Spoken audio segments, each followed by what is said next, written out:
Hey, it's Paul. Welcome back to YNR Update. Don't forget, I need you to subscribe. Alright, I'm going to jump right into things. First thing we see is Dylan.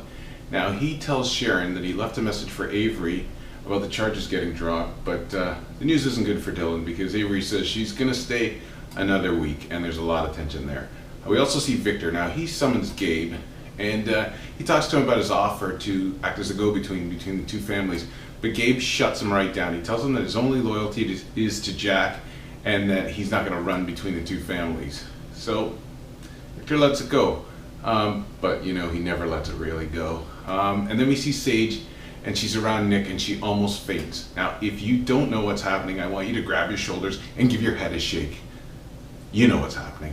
So then, Gabe goes to the bar, and he talks to Sage. Now, he brings her up to speed on Victor, asking questions, and she says, this guy is trying to figure out what you're up to, so please, be careful. Not that she's looking out for him, but she's tied into this too.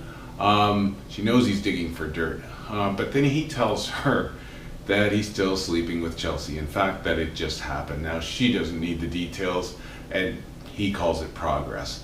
Eventually, Chelsea shows up, and Gabe takes off. Now, Chelsea has a heart-to-heart with Sage, and she's telling him how she's still stuck on Adam, and that she's a little bummed out because she saw Billy and Vicky getting cozy. After that, we see Sharon and her kids. Now, Nick shows up, the kids are there, Dylan brings her home, and they've got a welcome home party for her.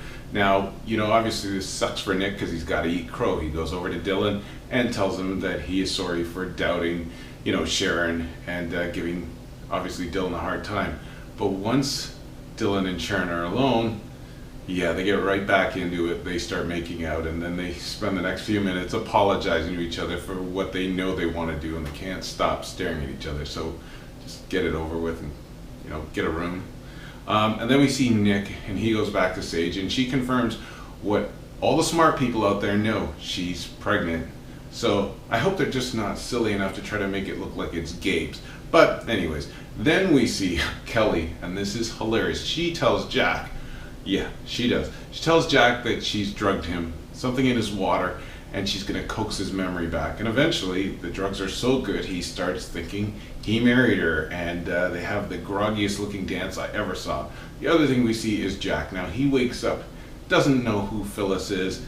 Phyllis calls Ashley and Billy, and eventually Vicky shows up, and Victor shows up, and Kyle shows up, and they're all there. He doesn't want any part of it. He keeps kicking them out of his room.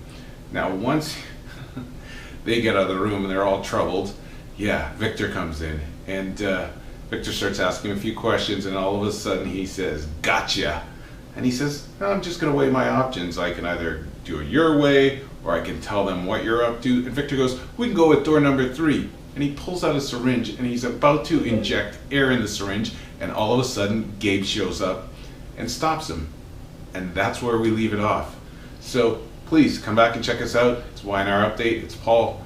Don't forget, follow us on social media. Have a great day.